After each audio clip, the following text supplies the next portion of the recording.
Kidney failure ਕਦੋਂ ਹੁੰਦਾ? Kidney failure ਉਦੋਂ ਹੁੰਦੇ ਆ ਜਦੋਂ ਕਿਡਨੀ ਦੇ ਸੈੱਲ ਜਿਨ੍ਹਾਂ ਨੂੰ ਨੈਫਰੋਨਸ ਕਹਿੰਦੇ ਆ ਉਹ ਮਰ ਜਾਂਦੇ ਨੇ। ਹੁਣ ਇਹ ਸੈੱਲ ਮਰਦੇ ਕਿਵੇਂ ਆ? ਇਹਨੂੰ ਜਾਣਨ ਦੇ ਲਈ ਇੱਕ ਛੋਟੀ ਜਿਹੀ ਐਗਜ਼ਾਮਪਲ ਲੈਂਦੇ ਆ, ਲੱਕੜ ਦੀ ਉਦਾਹਰਨ ਲੈਂਦੇ ਆ ਕਿ ਲੱਕੜ ਦੇ ਵਿੱਚ ਜੋ ਹੀਟ ਐਨਰਜੀ ਆ ਉਹ ਸਟੋਰ ਹੈ, ਆਲਰੇਡੀ ਸਟੋਰ ਹੈ। ਉਸ ਹੀਟ ਐਨਰਜੀ ਨੂੰ ਲੈਣ ਦੇ ਲਈ ਲੱਕੜ ਨੂੰ ਜਲਾਉਣਾ ਪੈਂਦਾ। ਜਦ ਅਸੀਂ ਲੱਕੜ ਨੂੰ ਜਲਾਉਂਦੇ ਆ ਤਾਂ ਇਸ ਪ੍ਰਕਿਰਿਆ ਵਿੱਚ ਹੀਟ ਤਾਂ ਮਿਲਦੀ ਆ, ਸੇਕ ਤਾਂ ਮਿਲਦਾ, ਨਾਲ ਦੀ ਨਾਲ ਇੱਕ ਵੇਸਟ ਪ੍ਰੋਡਕਟ ਵੀ ਮਿਲਦਾ ਜੋ ਹੈਗੀ ਆ ਸਵਾਹ। ਇਸੇ ਤਰ੍ਹਾਂ ਜਦ ਅਸੀਂ ਕੁਝ ਵੀ ਖਾਂਦੇ ਆ, ਖਾਣਾ ਖਾਂਦੇ ਆ, ਤਾਂ ਸਾਡੇ ਸਰੀਰ ਦੇ ਵਿੱਚ ਵੀ ਉਹ ਬਰਨ ਹੋ ਕੇ ਜੋ ਖਾਣਾ ਪਚਦਾ ਸਾਨੂੰ એનર્ਜੀ ਦਿੰਦਾ, ਨਾਲ ਦੀ ਨਾਲ ਕੁਝ ਵੇਸਟ ਪ੍ਰੋਡਕਟ ਵੀ ਪੈਦਾ ਹੁੰਦੇ ਆ। ਇਹ ਵੇਸਟ ਪ੍ਰੋਡਕਟ ਜਿਵੇਂ ਯੂਰੀਆ ਹੋ ਗਿਆ, ਕ੍ਰਿਟਨਾਈਨ ਹੋ ਗਿਆ, ਯੂਰਿਕ ਐਸਿਡ ਹੋ ਗਿਆ, ਜਾਂ ਵਾਧੂ ਕੈਲਸ਼ੀਅਮ, ਵਾਧੂ ਸੋਡੀਅਮ, ਇਸ ਤਰ੍ਹਾਂ ਦੇ ਵੇਸਟ ਪਦਾਰਥ ਜਿਹੜੇ ਹੈ ਸਰੀਰ 'ਚ ਨਾਲ ਦੀ ਨਾਲ ਜਮ੍ਹਾਂ ਹੋ ਜਾਂਦੇ ਆ। ਜੇ ਇਹ ਵੇਸਟ ਪਦਾਰਥ ਨਾਲ ਦੀ ਨਾਲ ਬਾਹਰ ਨਿਕਲ ਜਾਣ ਸਰੀਰ ਤੋਂ ਫਿਰ ਤਾਂ ਠੀਕ ਆ, ਪਰ ਜੇ ਸਰੀਰ ਦੇ ਵਿੱਚ ਹੀ ਜਮ੍ਹਾਂ ਹੁੰਦੇ ਰਹਿਣ ਤਾਂ ਇਸੇ ਨੂੰ ਕਹਿੰਦੇ ਆ ਬਿਮਾਰੀ।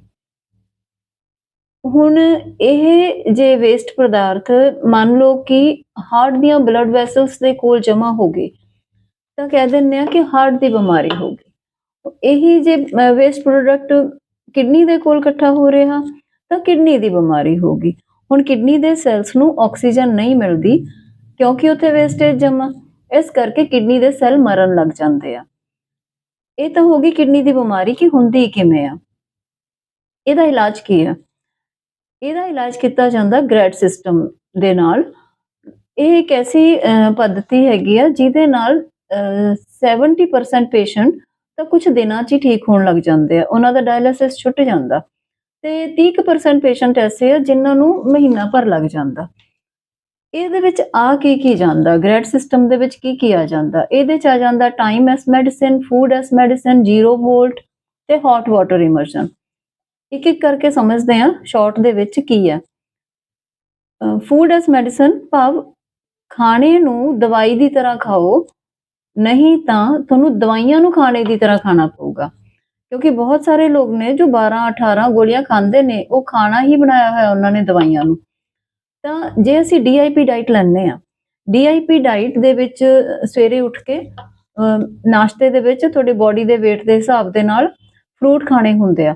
ਜੇ 60 ਕਿਲੋ ਭਾਰ ਆ ਤਾਂ 600 ਗ੍ਰਾਮ ਫਰੂਟ ਖਾਣਾ ਹੁੰਦਾ, ਤੇ 12 ਵਜੇ ਤੁਸੀਂ ਆਪਣਾ ਲੰਚ ਲੈਂਦੇ ਹੋ ਜਿਹਦੇ 'ਚ ਤੁਸੀਂ ਸਲਾਦ ਲੈ ਲੈਂਦੇ ਹੋ। ਜੇ 60 ਕਿਲੋ ਭਾਰ ਆ ਤਾਂ 300 ਗ੍ਰਾਮ ਸਲਾਦ ਦੁਪਹਿਰ ਦੇ ਖਾਣੇ ਤੋਂ ਪਹਿਲਾਂ ਲੈ ਲੈਂਦੇ ਹੋ, 300 ਗ੍ਰਾਮ ਸ਼ਾਮ ਨੂੰ ਖਾਣੇ ਤੋਂ ਪਹਿਲਾਂ ਲੈ ਲੈਂਦੇ ਹੋ। ਪਹਿਲੀ ਪਲੇਟ 'ਚ ਰॉ ਡਾਈਟ ਹੁੰਦੀ ਆ, ਸਲਾਦ, ਕੱਚੀ ਸਬਜ਼ੀ ਜੋ ਖਾਈ ਜਾਵੇ। ਦੂਸਰੀ ਪਲੇਟ 'ਚ ਤੁਹਾਡਾ ਘਰ ਦਾ ਪੱਕਿਆ ਖਾਣਾ ਜੋ ਵੀ ਤੁਸੀਂ ਰੂਟੀਨ 'ਚ ਖਾਂਦੇ ਹੋ ਉਹ ਹੁੰਦਾ। ਇਹ ਤਾਂ ਹੈਗੀ ਸ਼ਾਰਟ 'ਚ DIP ਡਾਈਟ। ਇਹ ਹੈ ਫੂਡ ਐਸ ਮੈਡੀਸਨ। ਦੂਜੀ ਚੀਜ਼ ਦੱਸੀ ਸੀ ਟਾਈਮ ਐਸ ਮੈਡੀਸਨ। ਕੋਈ ਵੀ ਚੀਜ਼ ਦਵਾਈ ਹੁੰਦੀ ਹੈ ਜੋ ਸਾਡੀ ਬਿਮਾਰੀ ਨੂੰ ਠੀਕ ਕਰੇ। ਜੇ ਟਾਈਮ ਸਾਡੀ ਬਿਮਾਰੀ ਨੂੰ ਠੀਕ ਕਰ ਰਿਹਾ ਤਾਂ ਉਹ ਮੈਡੀਸਿਨ ਆ। ਟਾਈਮ ਕਿਸ ਤਰ੍ਹਾਂ ਠੀਕ ਕਰੂਗਾ? ਸਾਡਾ ਜੋ ਬੋਡੀ ਦਾ ਕਲੌਕ ਆ, ਜਿਵੇਂ ਬਾਹਰ ਘੜੀ ਨੂੰ ਦੇਖ ਕੇ ਅਸੀਂ ਸਾਰੇ ਕੰਮ ਕਰਦੇ ਹਾਂ, ਬੱਚੇ ਸਕੂਲ ਜਾਂਦੇ ਆ, ਕੋਈ ਦਫ਼ਤਰ ਜਾਣ ਵਾਲੇ ਦਫ਼ਤਰ ਜਾਂਦੇ ਆ, ਹਰ ਕੰਮ ਉਸ ਘੜੀ ਨੂੰ ਦੇਖ ਕੇ ਕਰਦੇ ਆ। ਤਾਂ ਸਾਡੇ ਸਰੀਰ ਦੀ ਵੀ ਇੱਕ ਘੜੀ ਆ ਜਿਹਦੇ ਹਿਸਾਬ ਨਾਲ ਸਾਡੇ ਅੰਦਰਲੇ ਔਰਗਨ ਕੰਮ ਕਰਦੇ ਆ। ਤਾਂ ਖਾਣੇ ਦਾ ਸਹੀ ਤਰ੍ਹਾਂ ਪਚਣ ਦਾ ਟਾਈਮ ਸਵੇਰ ਤੋਂ ਸ਼ਾਮ ਤੱਕ ਹੀ ਆ।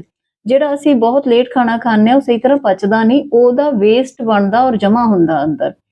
ਤਾਂ ਖਾਣਾ ਜਿਹੜਾ ਹੈਗਾ ਸੂਰਜ ਛਿਪਦੇ ਸਾਰ ਹੀ ਕਰ ਲਿਆ ਜਾਵੇ।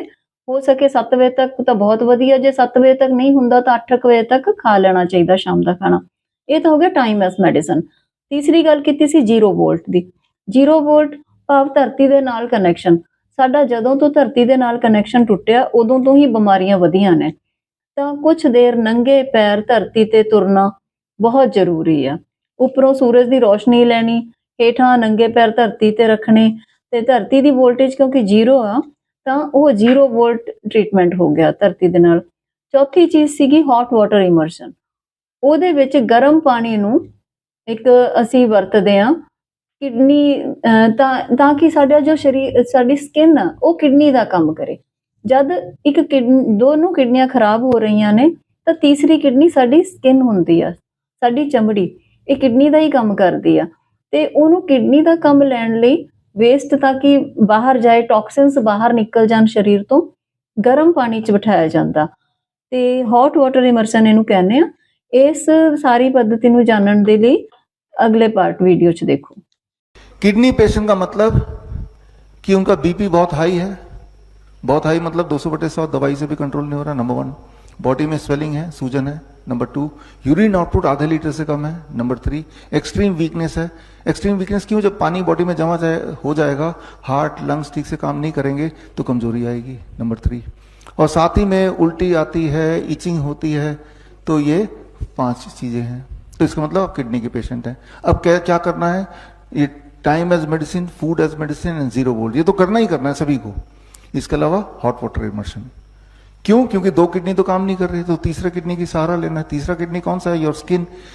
जब आप गर्म पानी में बैठते हैं 40 डिग्री सेल्सियस और पानी का प्रेशर दबाव पड़ता है बॉडी के ऊपर, तो आपकी स्किन किडनी के रूप में काम करने लगती है। तो ऐसा करने से क्या एक्सपेक्ट करेंगे आप? जब आप हॉट वाटर इमर्शन करेंगे, कहां तक पानी में डूबा होना चाहिए? मान लो नाभि के 1 इंच ऊपर तक, और 1 घंटा बैठिए। लेकिन कुछ लोगों के सवाल है, अभी मैं लूंगा, कि जब हम बैठते हैं तो नोजिया फील होता है, वीकनेस फील होती है, चक्कर आने लगते हैं। ये सारे आपके कुछ लोगों के एक्सपीरियंसेस हैं, है ना? ये सभी को आएंगे, अधिकतर लोगों को। हेल्दी से हेल्दी इंसान भी जब पहली बार बैठेगा हॉट वाटर इमर्शन में, कुछ देर बाद उसको नोजिया फील होगा, ब्रेथलेसनेस फील होगी, है ना? क्योंकि जब आप हॉट वाटर इमर्शन में बैठ रहे हैं तो आपका ब्लड सर्कुलेशन काफी तेजी से बढ़ेगा, आपका हार्ट बीट, आपका पल्स रेट बढ़ेगा। यही जो बढ़ा हुआ है, इसी से आपका skin will become a 3rd kidney. लेकिन क्योंकि कभी पहले अभी ऐसा किया नहीं है, इसलिए बॉडी जल्दी थक जाएगा। इसीलिए पहली बार जब आप करते हैं तो पानी का लेवल नाभि से थोड़ा ऊपर तक ही हम रखते हैं और आधे घंटे ही बैठने बोलते हैं। आपको तब तक बैठना है जब तक आप कंफर्टेबल हैं। जैसे ही लगता है कि नोजेटिक लग रहा है, कमजोरी लग रही है, चक्कर आ रहे हैं, धीरे से उठ के बाहर आ जाना है। धीरे से क्यों? क्योंकि जब पानी के अंदर है तो आपका ब्लड प्रेशर कम हो जाएगा, ब्लड प्रेशर कम हो जाएगा। तो जब पानी से बाहर आएंगे तो उसके लिए ऐसे बैठे हैं, उठना पड़ेगा ना। जैसे ही उठते हैं हम तो हमारे बॉडी का प्रेशर डिफरेंस चेंज हो जाता है। It is called postural hypotension. ऐसे बैठे हैं, अलग प्रेशर है। खड़े होने के बाद हार्ट को जोर लगाना पड़ेगा ब्लड को और ऊपर तक भेजने के लिए। हार्ट तो अभी यहां था, यहां आ गया। ये जो डिफरेंस है, तो इसमें हो सकता है कि लड़खड़ा जाए, आप गिर जाएं।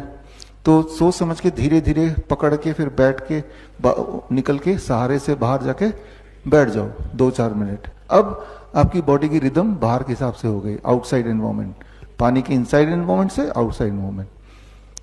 अगले दिन जब आप करेंगे तो आप देखेंगे कि आधे घंटे की जगह 40 मिनट तक आप सस्टेन कर पा रहे हैं। उसके अगले दिन देखेंगे कि और ज्यादा सस्टेन कर पा रहे हैं।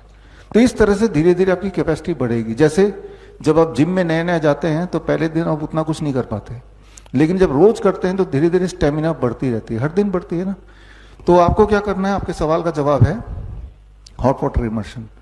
1 महीने से लेकर 3 महीना लग सकता है, लेकिन एटलीस्ट डायलिसिस जो लोग कराते हैं, डायलिसिस छूट जाती है उनकी, दवाइयां छूट जाती हैं, बीपी नॉर्मल होने लगता है, नॉर्मल हो जाता है, स्वेलिंग गायब हो जाती है, यूरिन आउटपुट बढ़ जाता है ना।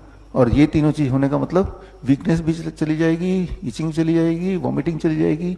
इचिंग क्यों होती है? जो चीजें पेशाब के रास्ते जाना चाहिए वो तो जा नहीं पा रहा है, तो स्किन के रास्ते बाहर निकलती है। तो ज्यादा निकलेगा टॉक्सिक स्किन के रास्ते, तो स्किन में इचिंग होगी फिर, है ना।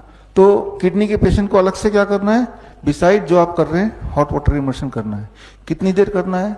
आइडली 2 घंटे करना है। लेकिन 2 घंटे एक बार में तो नहीं कर सकते, कर लेंगे 10-15 दिन में, धीरे धीरे स्टेमिना बढ़ जाएगा। और जब जैसे स्टेमिना बढ़ेगा, पानी का लेवल भी बढ़ाते जाना है। इतने पानी में बड़ी तेजी से काम करता है, लेकिन इतने पानी में पहले दिन बैठेंगे तो आप उतनी देर बैठ नहीं पाएंगे, है ना, क्योंकि पानी का दबाव इतना होता है कि आपको अनकंफर्टेबल लगेगा, है ना। तो इस तरह से करना है आपको। बड़ी से बड़ी बीमारी का आसान से आसान इलाज घर बैठे ही हो सकता है। अधिक जानकारी के लिए कांटेक्ट करें nearest doctor BRC clinic @home।